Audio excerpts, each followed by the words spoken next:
My humble salutations and pranams to our C20 chair, Amma, Her Holiness Mata Amritanandamayi Devi, and my greetings, namaste, namaskarams, a warm welcome to all the distinguished civil society leaders, our chief guest, the Honorable Defence Minister of India, Shri Rajnath Singh ji, the Honorable State Minister Shakuntala Rawat ji, and all the eminent personalities from across the world joining us today here and online on this momentous occasion of the inaugural session of the C20 2023 Summit at Jaipur, Rajasthan, India.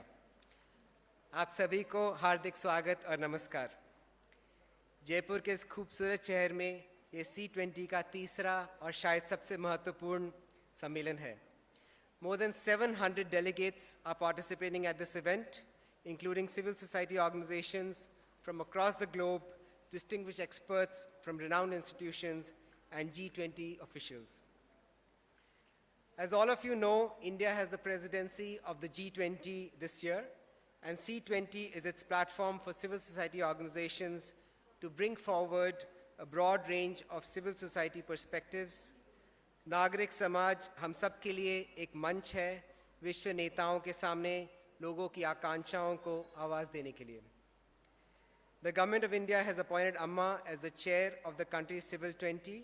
Bharat सरकार ने अम्मा को C20 के अध्यक्ष के रूप में नियुक्त किया है, and we are honored and blessed to be in her auspicious presence to participate in this inauguration.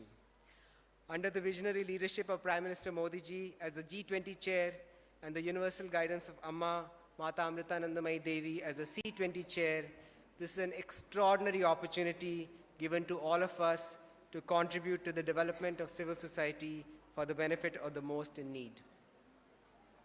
This summit is the culmination of thousands of discussions, meetings, chowpals, community outreach across 122 countries with participation from over 2 million individuals and thousands of civil society organizations. At this Jaipur C20 summit, the 16 working groups will release and hand over the C20 policy pack and the C20 communique to the G20 Secretariat. Now, on behalf of the C20 Secretariat, the C20 Core Committee, the C20 International Advisory Committee, and the C20 Steering Committee, I would like to request the Honorable Chair, world-renowned humanitarian and spiritual leader, Shri Mata Amritanandamayi Devi, Amma, to lead the dignitaries on stage to grace this ceremony with the lighting of the lamp. हम अम्मा से अनुरोध करते हैं कि वे विशिष्ट अतिथियों के साथ दीप जलाकर इस समारोह का शुभ आरंभ करें। Requesting Honorable Defence Minister Rajnath Singh ji, Honorable Minister Shakuntala Rawat ji, Mr. Shombi Sharp, Ambassador Abhay Thakur ji, Vinay Sahasrabuddhe ji, and Maftuhan ji to please accompany Amma for this auspicious lighting of the lamp ceremony.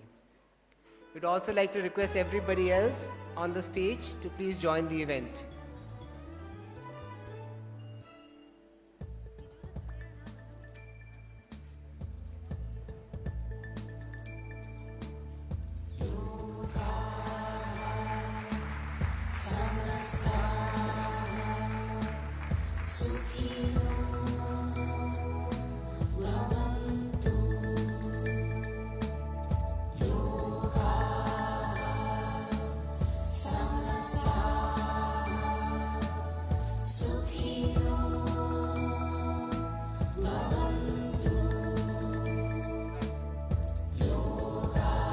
Requesting Shri M to please join with the lamp lighting. Shri M ji, please join with the lamp lighting, please.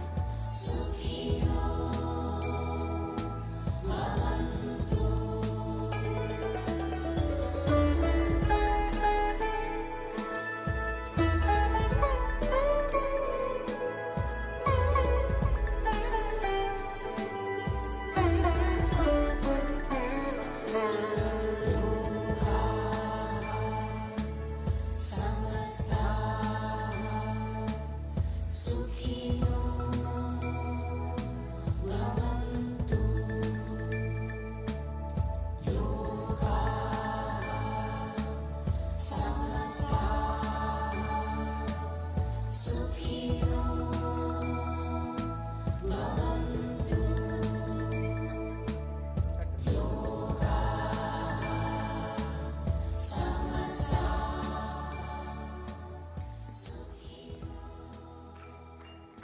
I would request everybody to please stand up as Dr. Priya invokes the blessings of the divine for the prayer.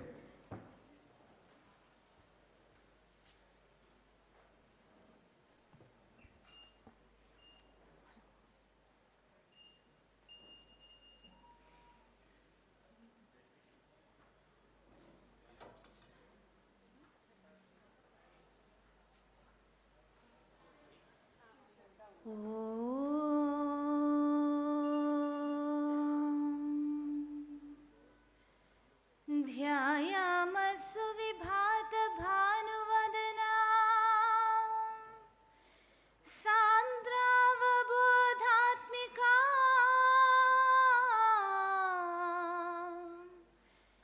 तत्त्वज्ञानविभूषितामभयदा तच्छब्दविद्योतिका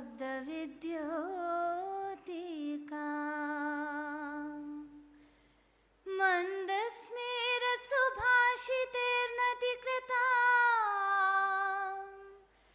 सर्वार्थिविध्वंसिका ब्रह्मानन्दपरायणाम् अतुलिता अम्बामृताख्यां पराम् जगदम्बामृताख्यां पराम्.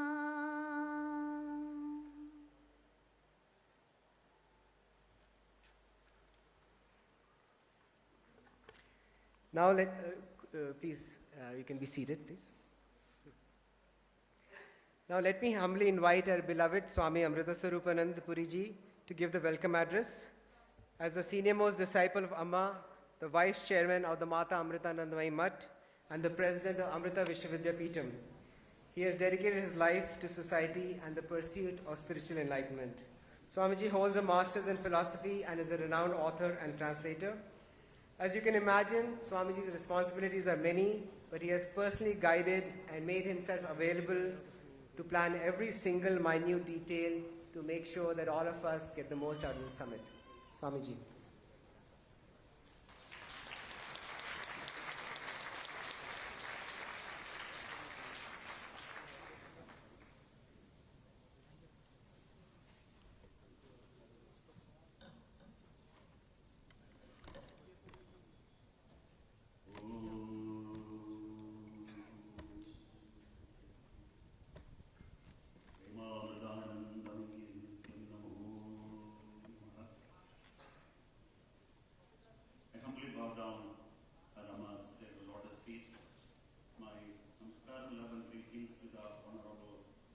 Minister, Sri Rajnath Singh, Srimati Shakuntala Rawat, Honorable Minister of Rajasthan for Industry, State Enterprise and Devasthanam, Revered Sri M. Swami Shah, UN Resident Coordinator in India, Sri Ganesh Sahasra Mukherjee, President of the Indian Council for Cultural Relations, Sri Abhaya Thakur, G20 Shushapa, Sri Chandra, Sri Chandra Prakash Joshiji and Sri Ramcharan Gora MP, Sri Nick Gugar, Member of National Council Switzerland, Sri Choginder Sinha Wana, MLA, Sri Vijay Nambiar, C20 Sherpa, Sri Ahmed Mahfuz Chan, former C20 Sherpa Indonesia, Nivedita Videji, All India Vice President, Vivekananda Kendra, esteemed international delegates, distinguished speakers, members of the press and media, esteemed representatives of the government of Rajasthan, members of the local administration, esteemed participants present here, and those who are watching online, namaste, and a heartfelt welcome to one and all of you to the C20 Final Summit. It fills my heart with joy and gratitude to see such a gathering of visionary leaders, dedicated individuals, and esteemed participants who are committed to shaping a better future of our world. In our press conference the other day, one of the reporters asked, is there any particular reason for choosing Jaipur for the final C20 summit? To be very honest, we in fact had tried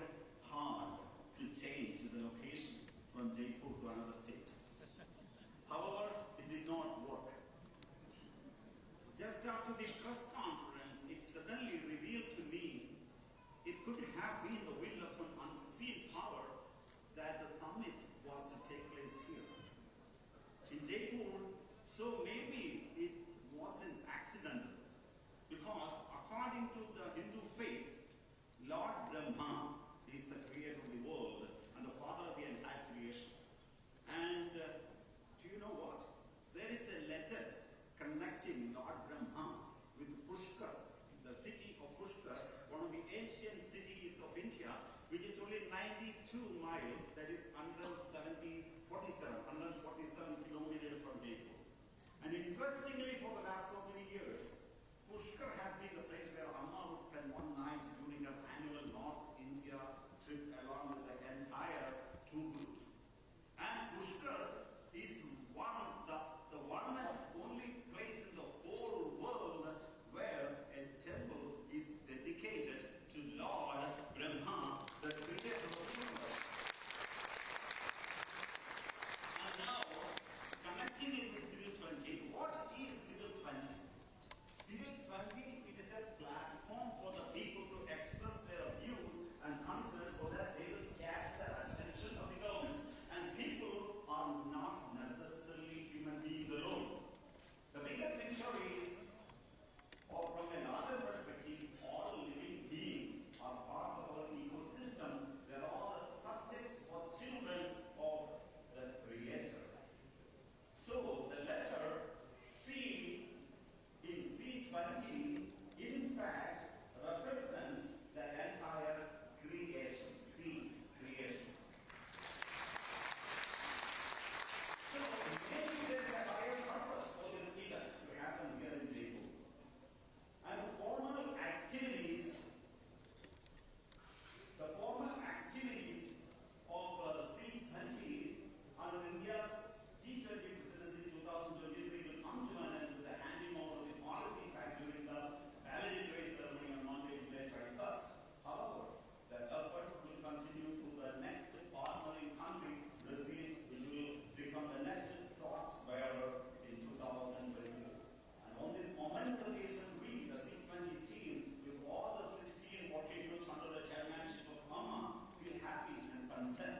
This is because we know we have done our part with the utmost sincerity, love, and dedication, while accepting the reality that we still have a long way to go before we can reach the goal. We feel greatly satisfied. The team worked tirelessly to explore, gather the necessary information, research, polish, and fine-tune the grassroots level problems we have. And we conducted hundreds of conferences and events across the length and breadth of the country and even outside India to create the much needed awareness. Perhaps C20 India can claim the credit for bringing in the largest number of participants and conferences in the history of C20 since its inception 10 years ago.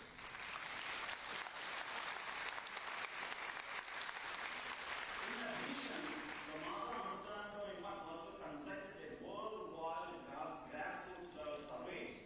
To make this possible, 427 social workers across 43 countries tirelessly worked between February 24th and March 15, 2023.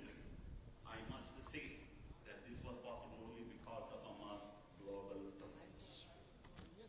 One of the most important highlights of the C20 India 2023 activities is that together with all the 16 working groups, we were able to create awareness about the need to embrace a more compassionate approach in almost all areas of life, whether it be health, gender equality, science, technology, education, climate change, sustainable development, preserving rivers, disability, protecting nature, equal financial distribution, etc., etc., etc., life, and so forth.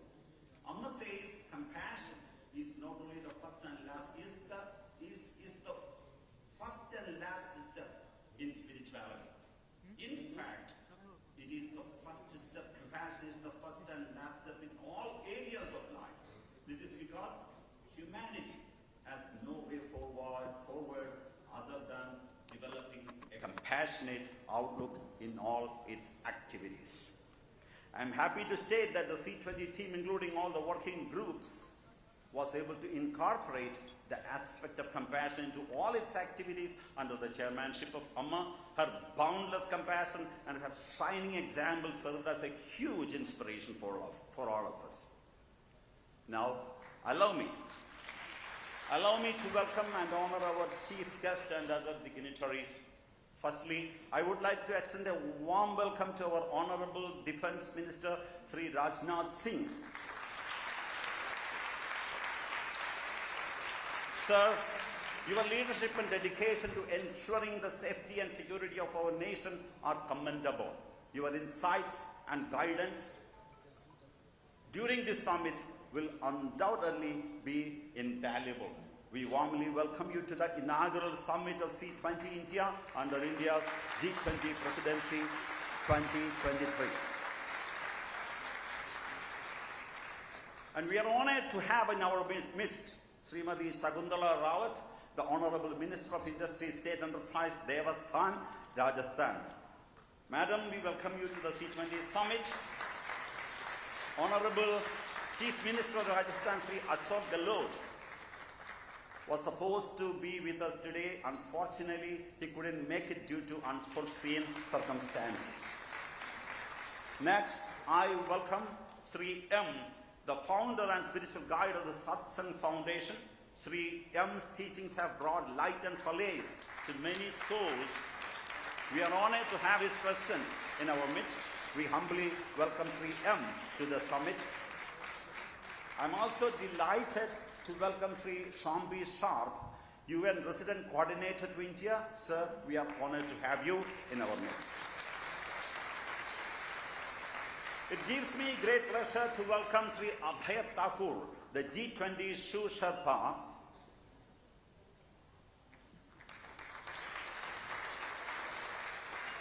It gives me great pleasure to welcome Sri Abhay Thakur, the G20 Shu Sherpa.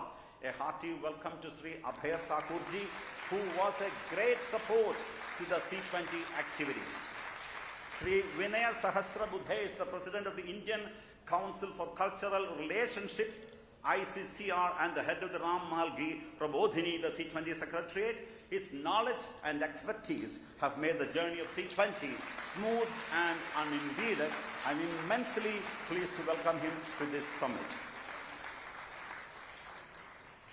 I also welcome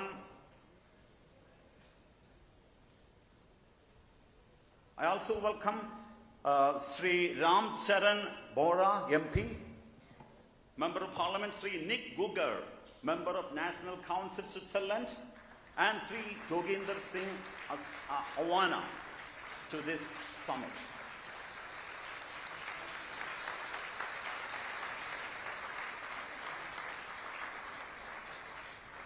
Ambassador Sri Vijay Nambiarji, the C20 Sherpa, is a very senior and respected retired Indian Foreign Service officer.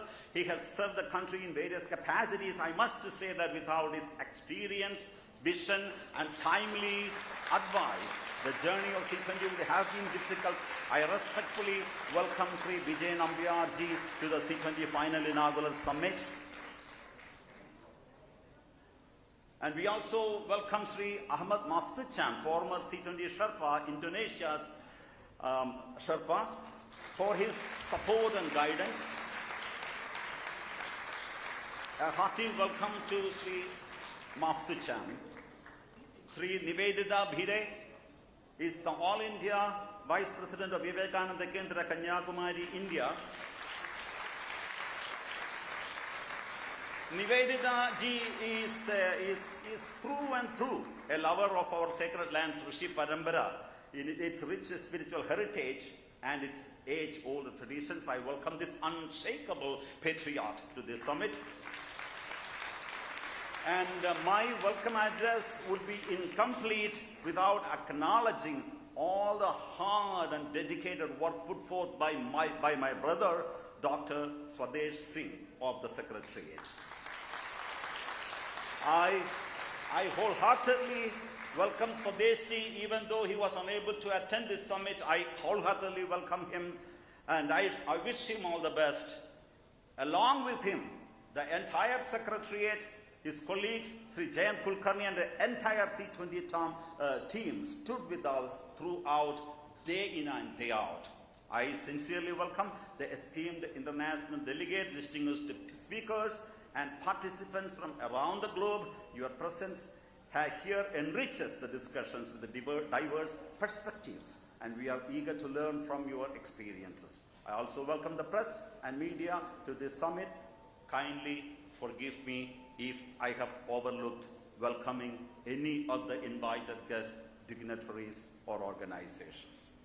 In the spirit of collaboration, understanding, and collective responsibility, let us come together to address the pressing issues that confront our world. Let our discussions be filled with compassion, empathy, and a genuine desire to create a positive impact. Let us make this C20 India Final Summit a remarkable and transformative milestone in our pursuit of a better, brighter, and more harmonious world. Thank you, and may our collective efforts be blessed with success and fulfillment. Om Amriteshwari Namaha.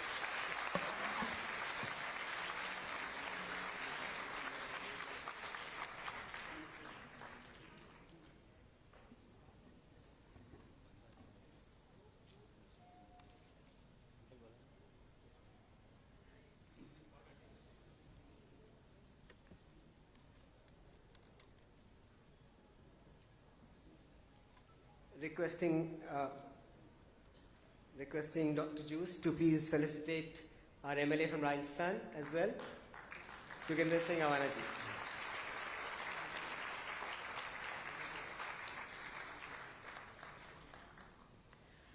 Now I request our distinguished C20 Sherpa Ambassador Vijay Nambiar ji to address the gathering. Shri Vijay Nambiar was the former Special Advisor to the UN Secretary General, Mr. Ban Ki-moon. Mr. Nambiar previously served as Deputy National Security Advisor to the Government of India and the head of the National Security Council Secretariat.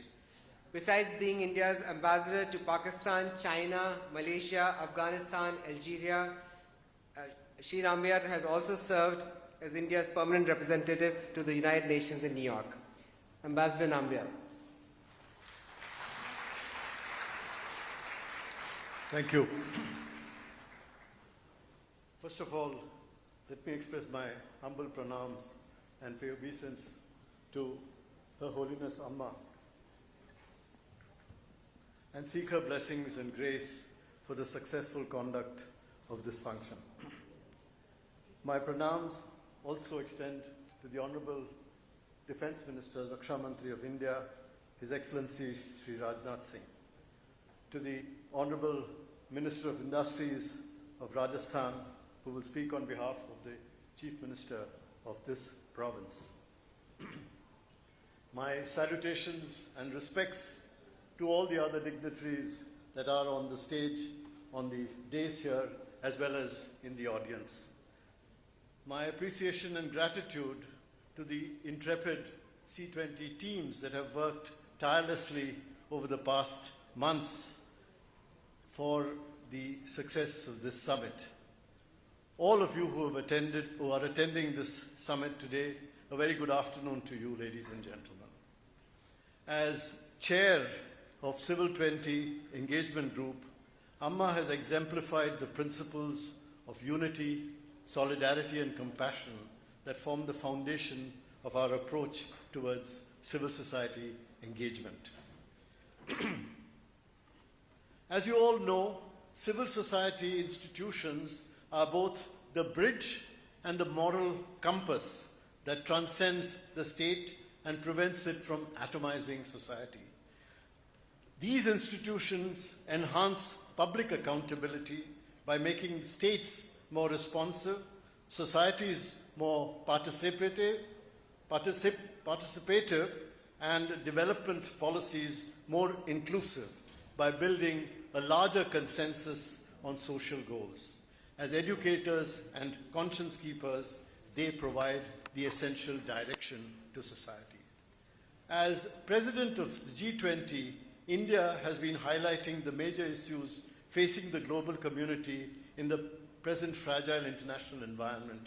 The C20 has also been playing a role in this direction. Between January and now, as has been mentioned both by Swamiji and the Master of Ceremonies, more than 1,000 meetings have been held with almost in 60 locations around the country and abroad, with participation stretching to millions, covering 122 nationalities, including both developed and developing countries, CSOs, but mainly comprising countries of the global south.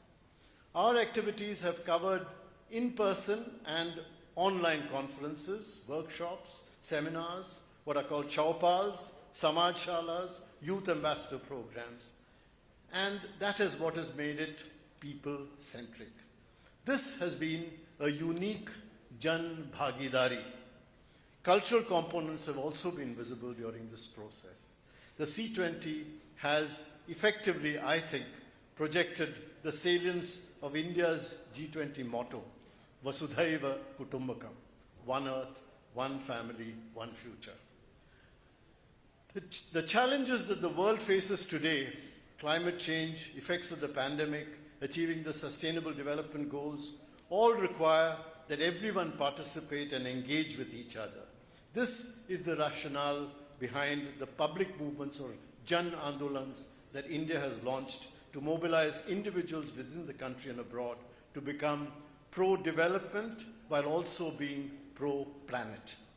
Among the many catchy slogans that the Prime Minister of India, Shri Narendra Modi, has given currency to within the country was the Apo Deepo Bhava, which was strikingly adapted to serve as the C20 tagline, "You are the light."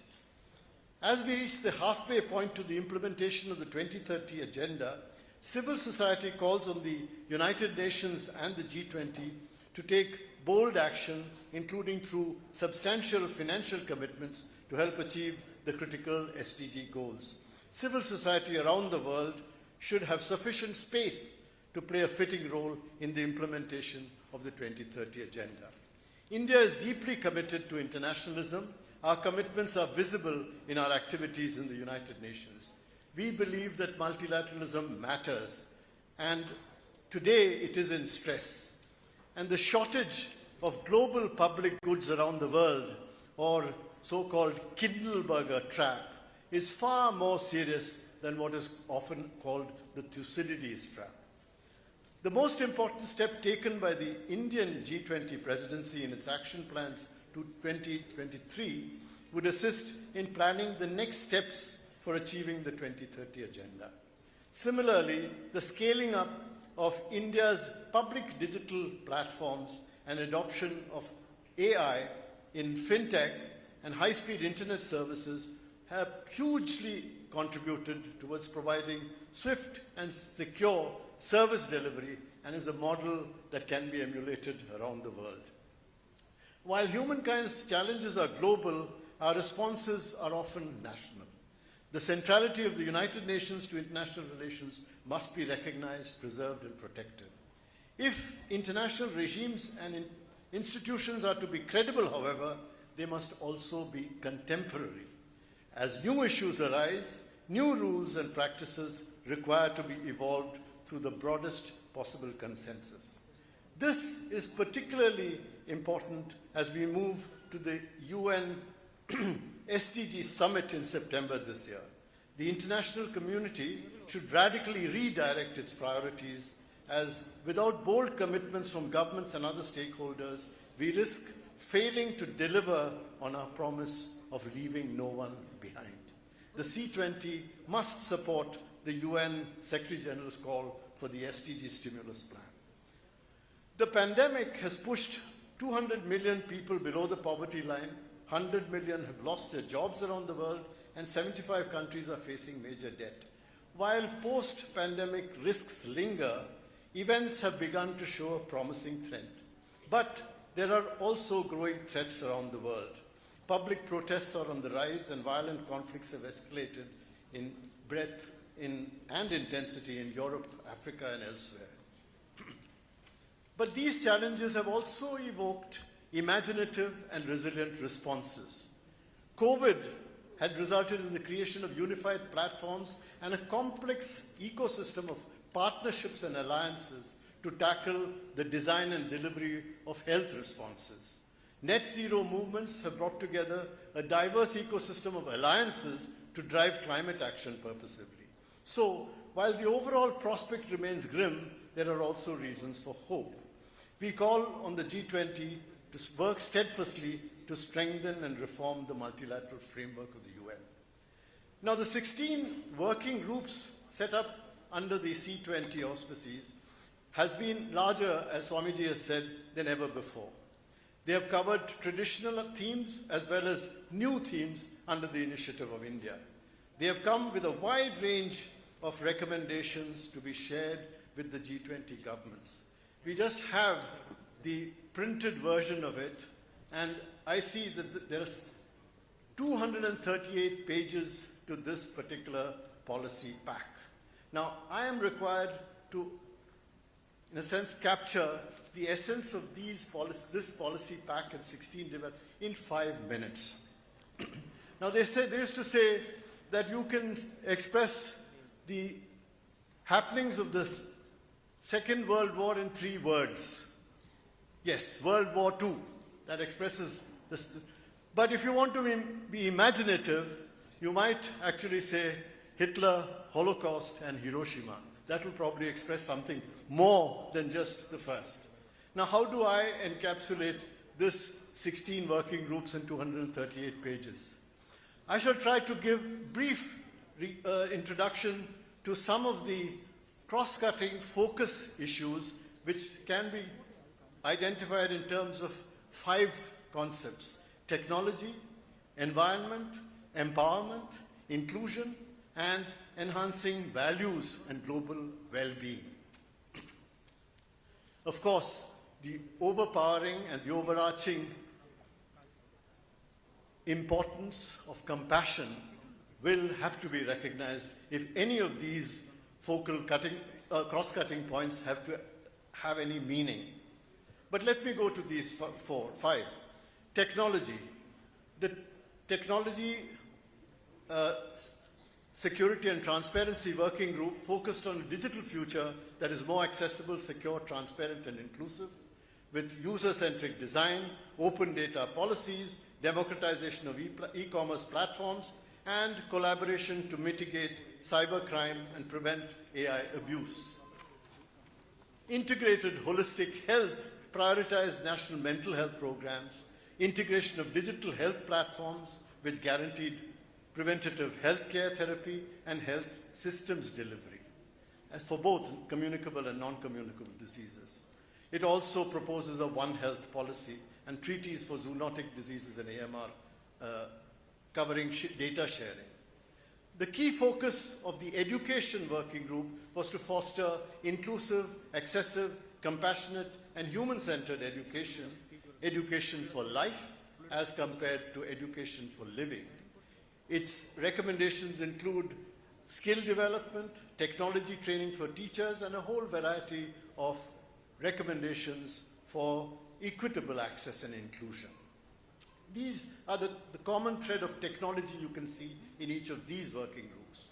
I come to the second theme of environment, and here the pride of place is taken by the Sustainable and Resilience Communities Working Group, which spoke of a wide array of environment-related concerns: sustainability of food security, climate-resilient agriculture, knowledge transfers, biodiversity protection, lifestyle changes, demand reduction, circular economy, deep decarbonization.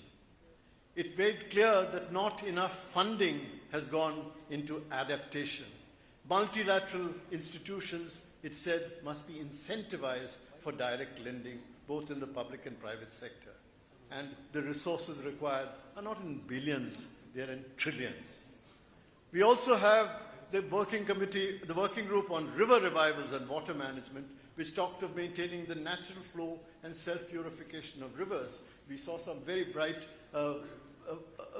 pictures over here about that particular subject, where protecting water resources as commons has been emphasized. the involvement of diverse stakeholders such as indigenous communities, NGOs, and experts leveraging technology and cross-border cooperation are absolutely necessary in this regard.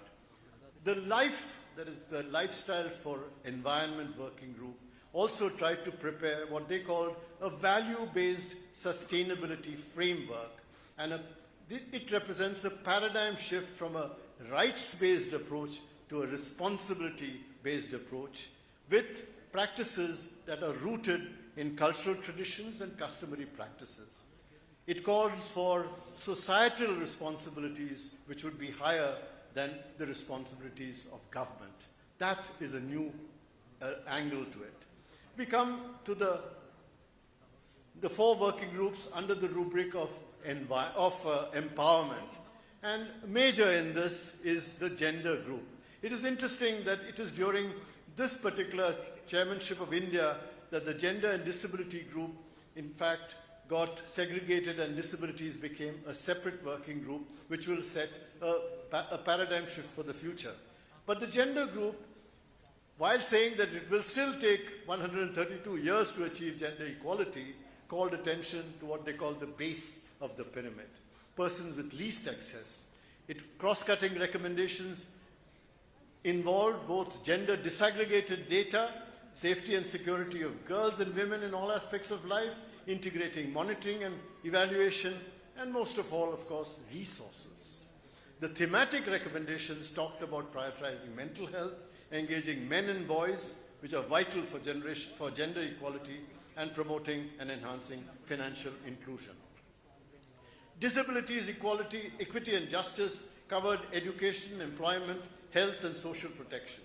Each of these had specific recommendations which covered the specific needs of the disabled, the equitable access, particularly to digital infrastructure, access to technical and vocational education.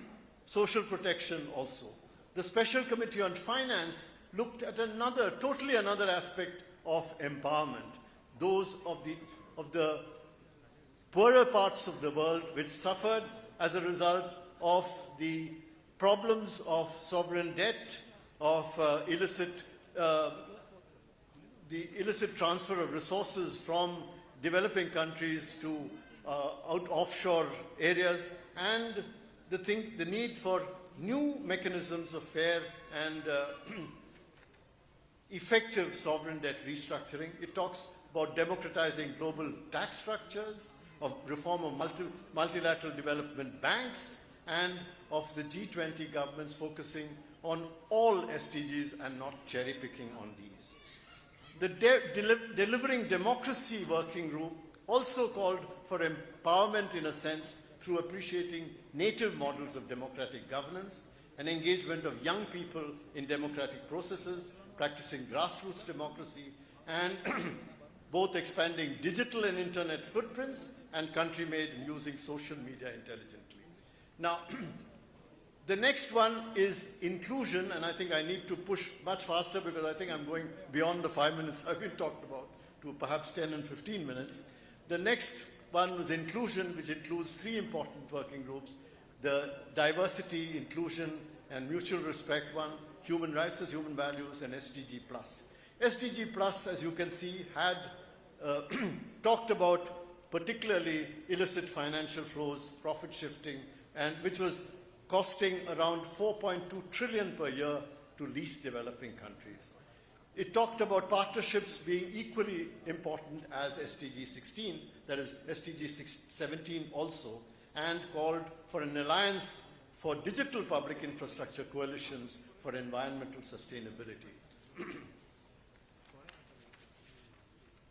Human rights and human values talked about, on the one hand, the Universal Declaration of Human Rights, which talks about rights, and the UNESCO Valencia Declaration, which talks about the general responsibilities or duties that people owed towards the community, that the duties should follow rights.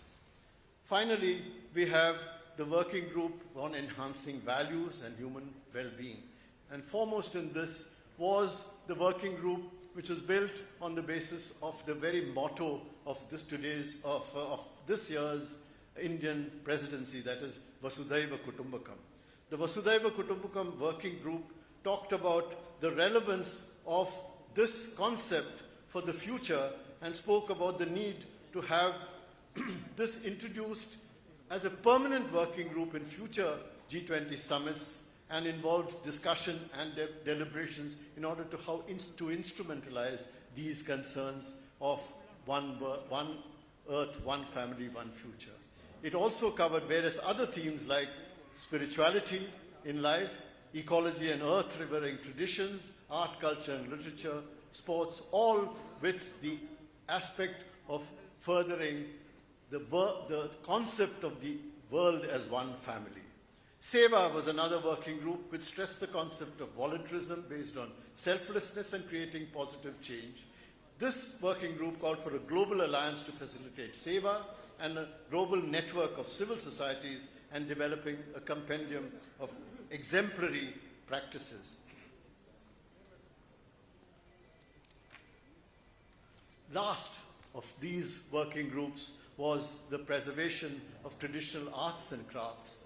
Globalization, industrialization, and changing lifestyles have posed problems for traditional crafts, and these need to be taken special care of in order to solve issues of both national heritage and of the protection of some of the arts that are rapidly losing.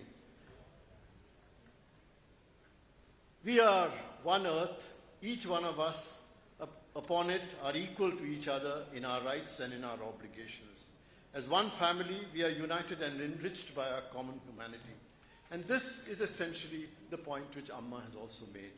It is most reassuring to see that under the G20 presidency, there is fresh appreciation of the immense value and contribution made by global and national civil society organizations. And for this, Amma stands as an iconic symbol of the theme of compassion and is the driving force for the transformation of lives of common people around the entire world. This is essentially the message of the Civil 20 Working Group reports that we have presented. Thank you, ladies and gentlemen.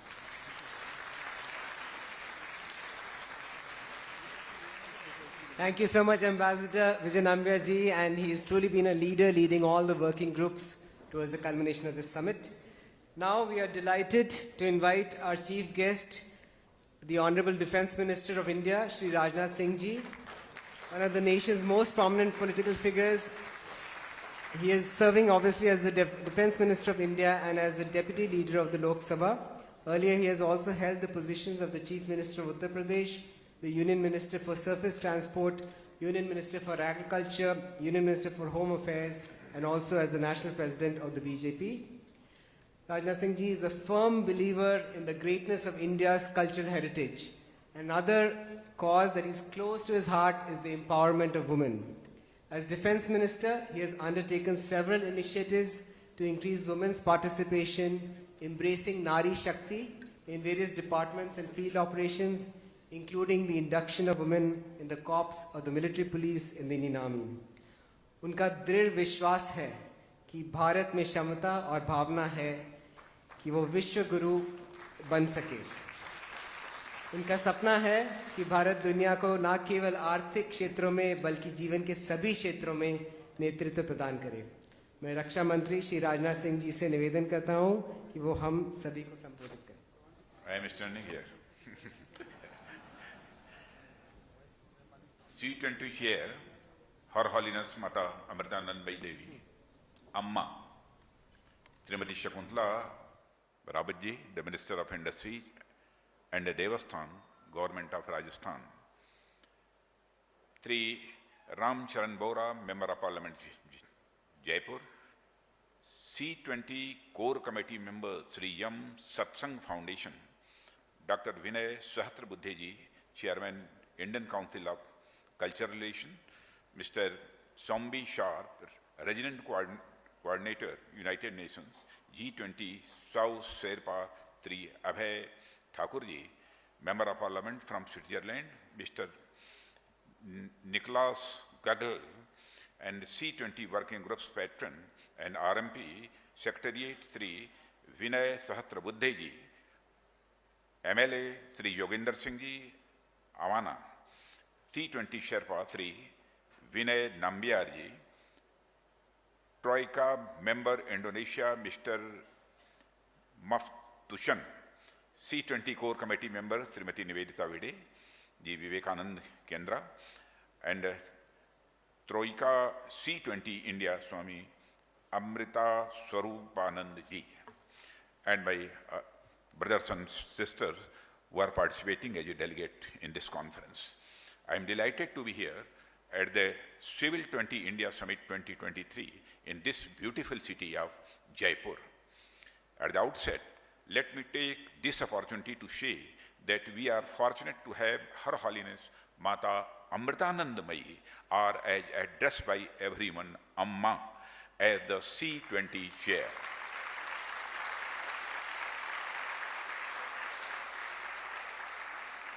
With her humanitarian activities and spiritual guidance, she has transformed innumerable lives around us, for which she is rightly revered across the globe.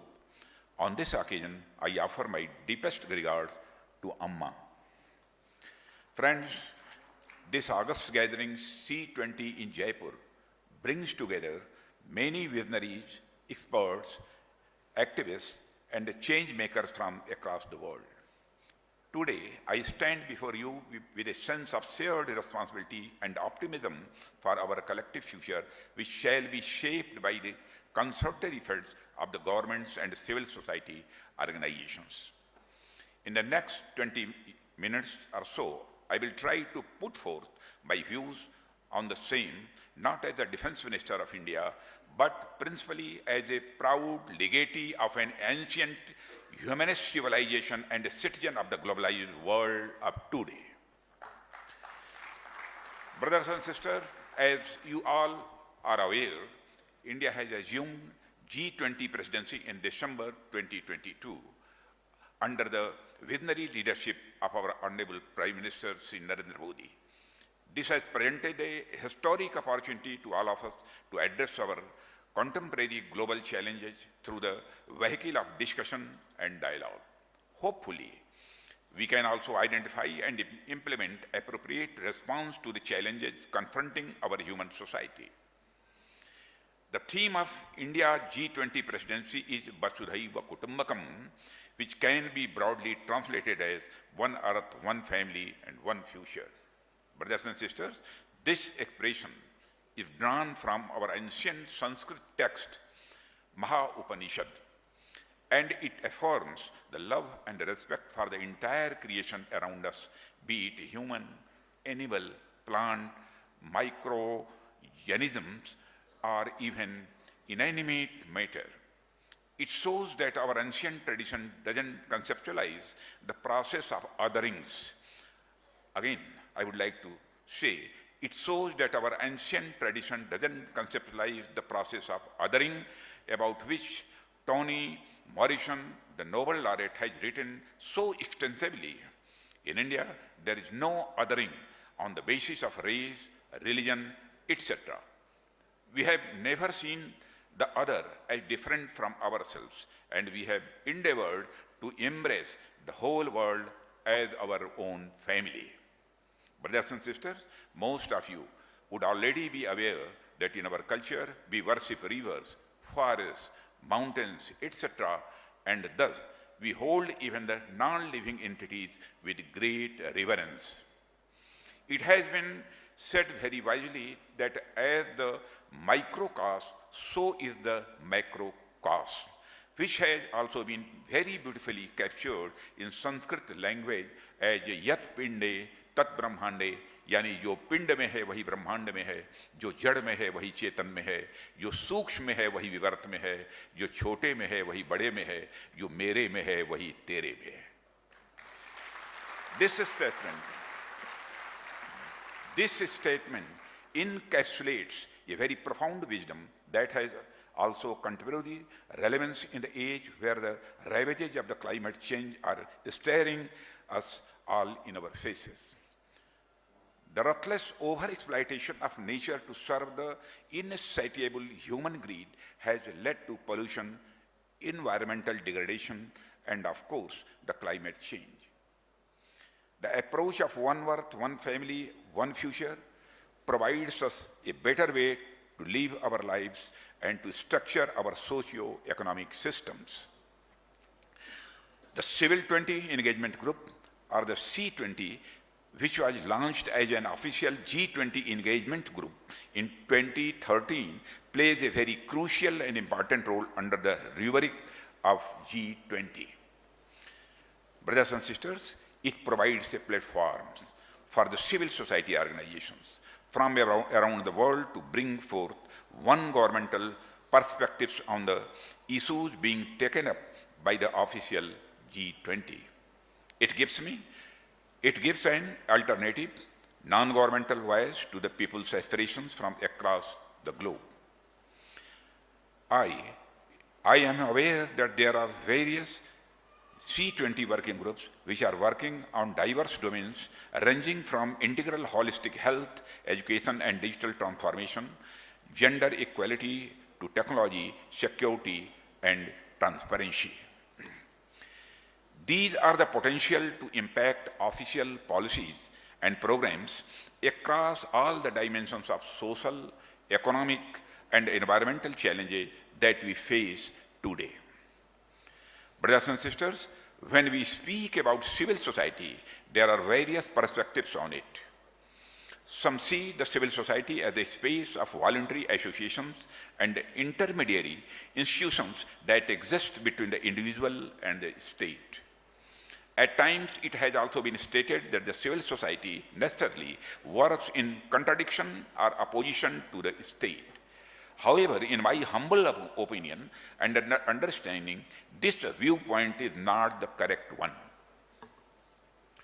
The civil society organizations are intrinsically antithetical to the state apparatus. We have plenty of examples where both the government and the civil society have played a complementary role in enhancing the human well-being. There are various sectors ranging from education to health sector, from gender equality to environment, where both governments and the civil society institutions have worked hand in hand and have achieved significant quantifiable progress. In the immediate context of the present-day India, many of the government's landmark initiatives such as Swachh Bharat Abhiyan, Beti Bachao, Beti Padhao Abhiyan, etc., which have brought significant transformational and attitudinal changes in the society were complemented by the Herculean efforts made by the various civil society organizations in these fields. Brothers and sisters, in fact, at a broader level, it can be asserted that a robust and enlightened civil society is essential for a functioning democracy, as it enables the citizens to engage in deliberative dialogues and cooperative efforts outside the adversarial arena of electoral politics towards achieving the national objectives. Sometimes we tend to think that the emergence of civil society is a modern phenomenon, but even a cursory look at our history tells us that it is not so. Brothers and sisters, in our ancient traditions, we find various examples as to how we had robust civil society structures way back then, which played a significant role in shaping the socio-cultural and political fabric of their societies. The Rajas, that is the kings, ruled by upholding the rule of law or dharma, the comprehensive charter of duties that a Raja was supposed to perform, ranging from providing peace, security, and order to the people, promotion of art and culture, enforcing justice, to the welfare of people, and much more. It was primarily the contemporary civil society organizations and structures which were instrumental in operationalizing the ideals of the Dharma mentioned earlier by me. We have the prominent examples of the Buddhist Sanghas, profession-based Sreni or merchant guilds, charitable endowments, and institutions, academic institutions called ashrams, and gurukuls, temples, dharmsalas, monasteries, etc. These civil society structures fostered a sense of unity of purpose and harmony of interest among the populace and participated in innumerable social affairs, thereby assisting the king in the business of governance. They played a crucial role in shaping India's social, cultural, and political landscape and the proper functioning of the social machinery. Friends, as we fast forward to the current age and look at the modern democratic traditions, we observe a very healthy growth of civil society organizations across the globe. They have positively impacted the policy making in various areas. In modern times, civil society organizations play a very important role in reflecting the concerns of the people around the world. Friends, I have been saying that the governments and the civil society organizations can complement each other, but it is not the same thing as saying that they are one and the same. Of course, the two are different. The functioning of the government and the civil society is different from each other. Ideally, the government is guided by constitution of the realm and the laws subsisting under it, and thus the government apparatus is more rigidly organized, structured, and institutionalized by its very design. Brothers and sisters, the dreams, aspirations, thoughts, ideas, needs, requirements, hope of the people, and the corresponding actions, once they become structured, aggregated, and organized at the national level, get integrated into government policies and programs through a formal process. Usually, the government's initiative on any subject broadly represents the ideas of a substantial majority, but it usually takes some time to translate a new or novel idea to become an accepted idea of a substantial majority. In modern state structures, as the governments have the monopoly of lawful coercive power, the governments cannot act in a hasty manner on novel, untested ideas. Otherwise, chaos and instability may injure the social well-being. Friends, in this context, civil society organizations have plenty of scope and opportunity to play a significant role by their very design. Civil society organizations have fluid, informal, less structured, and nimble-footed structures. They provide a greater scope for new ideas, themes, processes, and practices to play out in the society. Traditionally, civil society operates in a bottom-up approach and is more responsive towards the ever-shifting ground realities. Friends, we live in the era of market economies, where the motives and concepts of economy and business permeate every discussion, and we also sometimes tend to speak in the figurative language of business. Here, if we speak in modern business parlance, civil society organizations act as incubators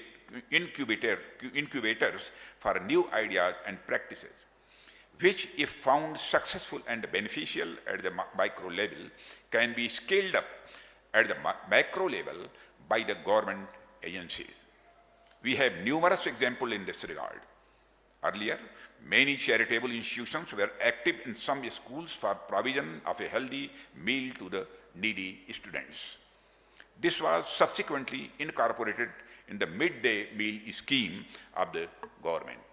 Similarly, the current regulatory architectures in modern states for professions business, etc., are scaled up and refined versions of the bygone internal regulatory system of civil society organizations such as artisan and merchant guilds or Sreni in India, Europe, etc.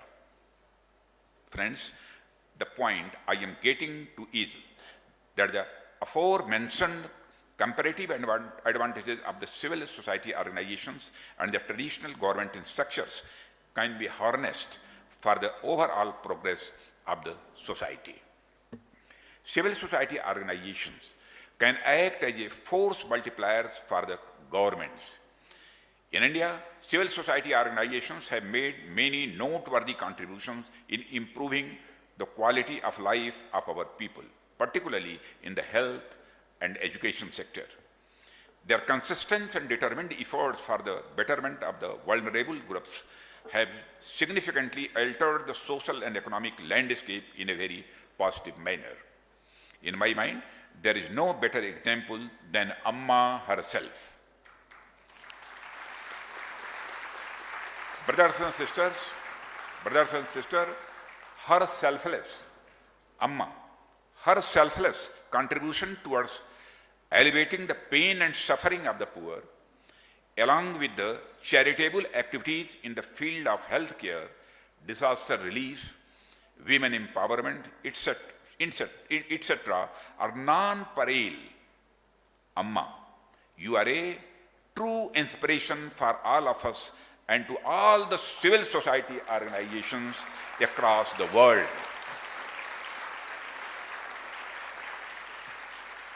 Friends, if we look at the inception of G20 after the Asian financial crisis of 1999, as a forum for finance ministers and central bank governors, it was primarily to discuss ways to maintain international economic and financial stability. Later, in the wake of the global economic and financial crisis of 2008, G20 was upgraded to the level of heads of state or government, although its scope has significantly expanded since then to cover various areas ranging from sustainable development, health, energy, environment to anti-corruption, and it still is primarily designated as the premier forum for international economic cooperation. G20's focus on economy encompasses economic development, improvement of quality of life, standards of living, etc. Brothers and sisters, if we want to work towards realizing these noble objectives, then we have to look at the different agencies involved in the process. To begin with, the governments function as domestic regulators, act as facilitators, and provide basic framework and architecture under which holistic development takes place. At the global level, governments engage with one another so that international trade and commerce can flourish and movement of human capital and material resources can go on as smoothly as possible, subject to national constraints. Friends, moving beyond the governments, if we identify the principal stakeholders and the participants in this developmental process, we notice that these mainly comprise workers, consumers, firms, business leaders, managers, women's organizations, trade unions, peasant organizations, volunteer organizations, professional associations, religious and charitable institutions, etc., and these all constitute the broader civil society. Similarly, if we look at both G20 and C20, it is important to note here that while G20 is a rigidly structured forum, C20 can represent numerous civil society organizations from across the spectrum. Thus, while there is only one G20 forum, there can be many fora of C20. It is so because C20, by its very nature of being related to the civil society, has the unique ability to accommodate diverse ideas and themes coming from different sections of humanity. The flexible, inclusive approach of C20 Forum can both learn from and teach the G20 Forum, leading to further improvement in the design and implementation of policies and programs at the global level. Thus, at the levels of the C20 and G20, there exists a symbiotic relationship through which a positive feedback mechanism can be established. Hence, a need to nurture this relationship on a sustained basis. Friends, I would like to convey my sincere thanks for giving me the opportunity to express my views. Once again, I express my abiding reverence for Amma. With her profound wisdom, I found that she will always act as a guiding light for one and all.